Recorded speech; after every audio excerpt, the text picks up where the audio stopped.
mean, as you can see, I mean, it's just cornfields for miles out. Yeah. So they're doing that, as well as they was moving one of these row.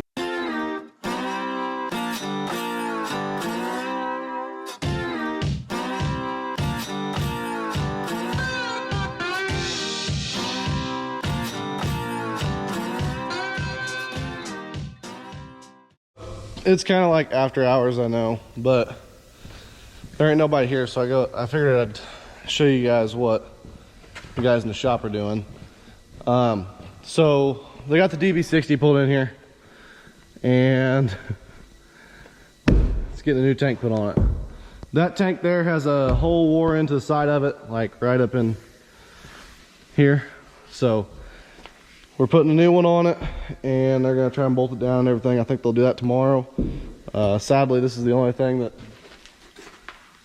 only major tool that's not getting redone next year. But anyways, they had an issue there with this spindle, and then up there as well with all these kind of pivot points. It broke off down the road, going down the road, and they had to put a new, or they had to fix it. Basically, they had to rebuild it on the side of the road, and yeah, it just was not fun.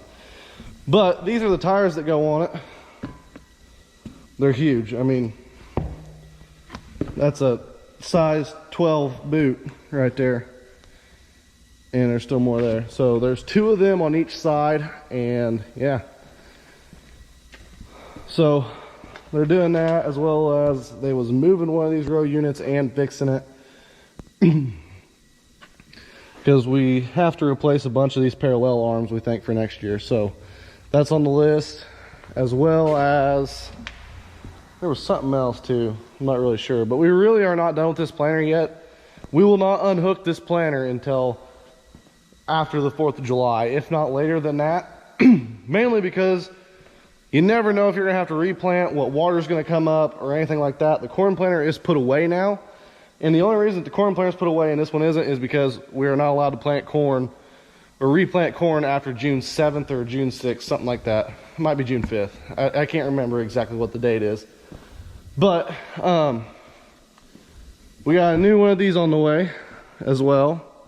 That should be here in August. And then yeah, so hopefully here next week or the following week we can get started on wheat harvest. The wheat is looking like it's going to be a little bit behind this year, so I'm thinking that it won't be next week, it'll be the following week, if not next weekend, which I hope it's not, because I'm going to a concert. I kind of really want to go enjoy it.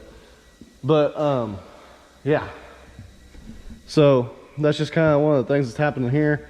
This truck had to have a fan belt replaced on it, and then one of the 680s had to have the the cross auger replaced, or the tank hopper auger replaced.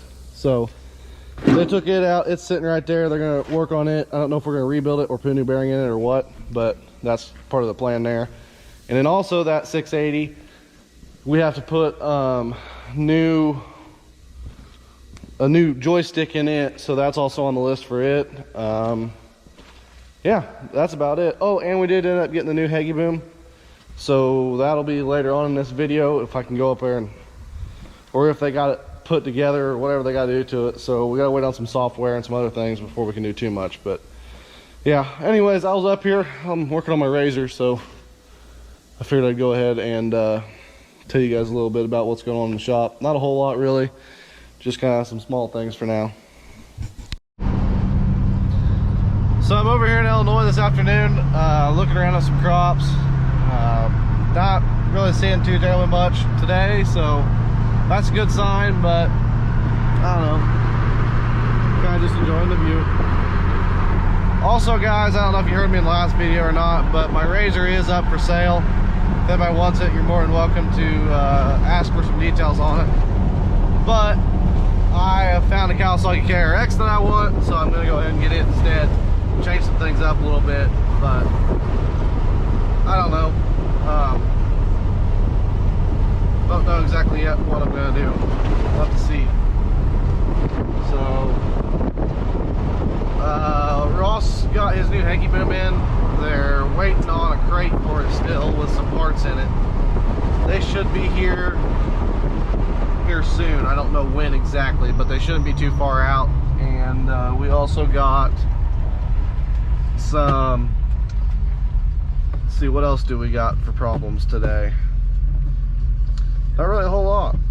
I need to go back and do paperwork again, but I'm not going to because I don't like doing paperwork.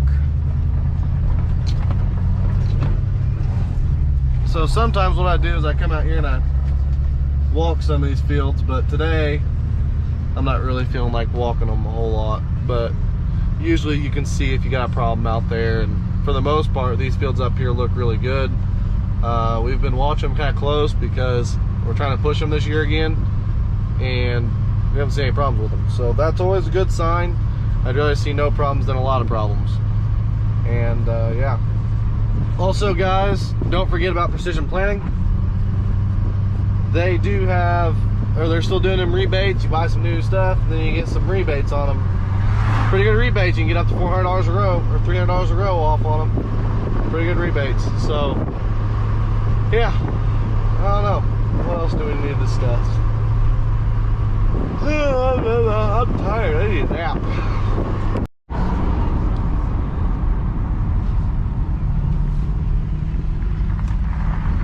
There's Ag-Reliant, which is who makes AgriGold seed, and there's AgriGold headquarters right there. We got a really nice building. It's kind of out in the middle of nowhere in a floodplain, but it is one really nice building, I will say that. So, and then one of my friends lives up here, and yeah, it's kind of a little bit of everything out here. For being in the middle of nowhere, there's a couple Pioneer dealers scattered out around out here. Not a whole lot though, but yeah. Man, I'm tired. I need a nap. Nope, don't look like they're home. But there's another watermelon field. I didn't know they grew watermelons all the way out here. Huh. Interesting. Wonder whose those are. I know whenever you get north of Route 50, most of them through there are either Veeks or Moosins, and 90% of them are Moosins. But I don't know, whenever you're in the like Walmart and stuff, you'll see where they where Moosins are. If you're in Indiana, they sell a lot of them in Indiana. Kroger and Walmart, they take them to both places. Now the one thing I did find interesting though is this year they said that they're hiring some kind of like truck drivers from overseas, and they're like, it starts with I think it's an FRA worker or FHA worker, something like that. And basically you pay for them to come here, you pay them by the job, and then you pay them to go back home. Most of them already have visas, but they can speak English. They're from like South Africa or something. I'm sure somebody in here knows what I'm talking about. But yeah, that's pretty interesting to know that they are bringing in more migrant workers. I honestly didn't think that they would, but oh well. Going across the old St. Francisville toll bridge. So this bridge actually did used to spin. You might be able to see the gear down there. There's a big gear down there where you can spin at. Okay, anybody coming. One of these days I'll have to climb down there and show you. But I've been down there before on it. It's pretty neat.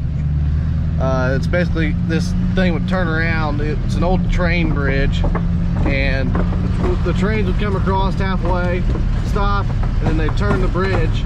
And where they turn the bridge, the train would turn around. So that's pretty neat. Frank Stengel used to own it for the longest time. He's one of our neighbors over here. He used it to get across the river there to go farm on some of his ground on the Illinois side of the river. They since lost that ground, sold the bridge to St. Francisville, and now they're wanting to redo it. Or rebuild it or whatever. I don't know. Dad knows the story better than I do, but that's kind of the gist of it. So there's a couple of fields out through here. There's some up here. You take this next turn, and there's some back in there too. Or actually there's a bunch back in there. And then right up here there's a couple too. We're kind of still in oil country right here on this side of the river, right along the river. As you can see, there's a couple oil wells out there. There was a tank battery back there, and yeah, people drill for oil out here quite often. So I was driving down the road and figured I'd stop in here, take a look at the wheat. Still a little green. Looks to be about another week and a half out. Oh, what all can we nitpick on today? Looks good. It's got full heads. Heads are not starting to bend yet. Usually if they're starting to bend, that means you got about 3 to 4 days with hot, dry weather, which we have not had. So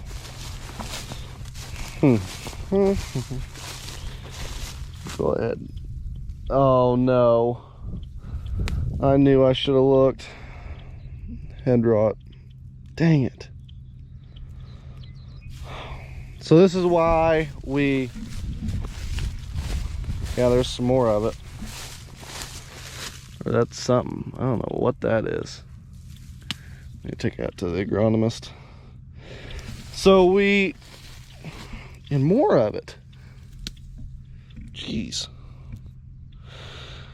We planted a field of seed wheat that we got from Pioneer, mainly because of the fact of the matter that our genetics are behind in what wheat we got. So we needed to look at something different, and this is why, because we're experiencing a lot more issues with the wheat that we have been using for the past 5-6 years. So we decided to go ahead and upgrade genetics, and we bought some, oh, that was a gnat. We went ahead and bought some seed wheat last year, and that is planted down the road from the farm, and I messed up whenever I sprayed it and forgot to put something in. So it looks a little bit off, but it's better than this. I mean, I don't know, Wally's wheat is going to be an issue because it's got too much nitrogen on it, whereas like this here has got like about 100 units. We think it's got about 200 to 250. But we really are not sure, so it's hard telling. We need to call the agronomist and have him go down there and look at that field and pull a sample to see how much it's actually got in it. But yeah, that is a wheat head. Whoa. Let's go ahead and peel one out of it. See how mushy they are.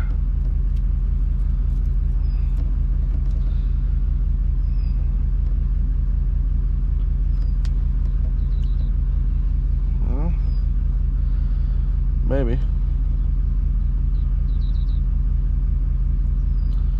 Yeah, see, we ain't got quite full wheat yet. Still a little while out. So there's some starch coming out of it.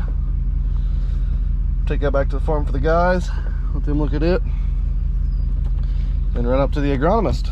Maybe I need to talk to him. I haven't talked to him in a minute. So we are also pushing a field for high yield beans down the road from the farm too, so I got to talk to the series about getting it spread. We're spreading some urea, sulfur, and boron and magnesium on it. So that is on the list for this week as well. And yeah, or for next week. So I'm out here walking across this field behind the farm. We're in kind of a sandier ground, so it's going to be kind of a little bit wet, but a little bit dry at the same time. And as you can see, this corn looks really well, except for this row that I'm on right here for some reason. I don't know why I picked this row, but looks good. It looks like it's got a good green tint to it. Yeah, so far it looks good. Very impressed with it this year so far. I'm hoping, keeping my fingers crossed, but hoping that we can keep some good potential out of this corn out here, especially with having this irrigation. It'll really help to boost some potential up. But the problem with this field is that I'm seeing is some of these corn plants are at my waist and some of them are at my shoulders. So I don't know why that is. I don't know if we got something wrong out here or what, but it seems to be pretty uneven. Like, yeah, see right here, it's about my belly, chest area, and then as I keep going up here, it'll get taller and get up to my armpit. So I don't really know. I need to get a good explanation, but we shall see. Still kind of in that weird stage too, but most of this corn here is at 3. So we're about V5 touching V6. So that's pretty good so far for only being June. I mean, we passed knee high by the 4th of July like a click. So one of my favorite things to do out here is climb up on top of these irrigations. So as you can see, there's a grain elevator right there, and then here's this whole entire irrigation. Our house is right down there. My aunt and uncle's house is right back there. Green's Pond is out there, and the highway is right over there too. So yeah, I mean, as you can see, I mean, it's just cornfields for miles out here. I love it. I love it, love it, love it. I could stare at this all day long, but yeah. Anyways, one day I hope to have an even bigger irrigation out here than what we got now. And there's even another one back there alongside the highway. I still want to have a bigger one out here. But it's hard telling if we'll ever be able to do that or not. So anyways, I probably ought to get off this thing before I fall. Whew. So anyways, guys, it's a Saturday. It's like noon. I'm getting ready to go to lunch with the family. But we are not working today, so I'm gonna sit here on the patio with Emma at the shed and just kind of relax. And yeah, I guess we'll see you guys in the next one. Don't forget to like and subscribe, follow for our Instagram, Facebook page. Also, don't forget about the rebate program from Precision Planting. And yeah, I guess we'll see you guys in the next one.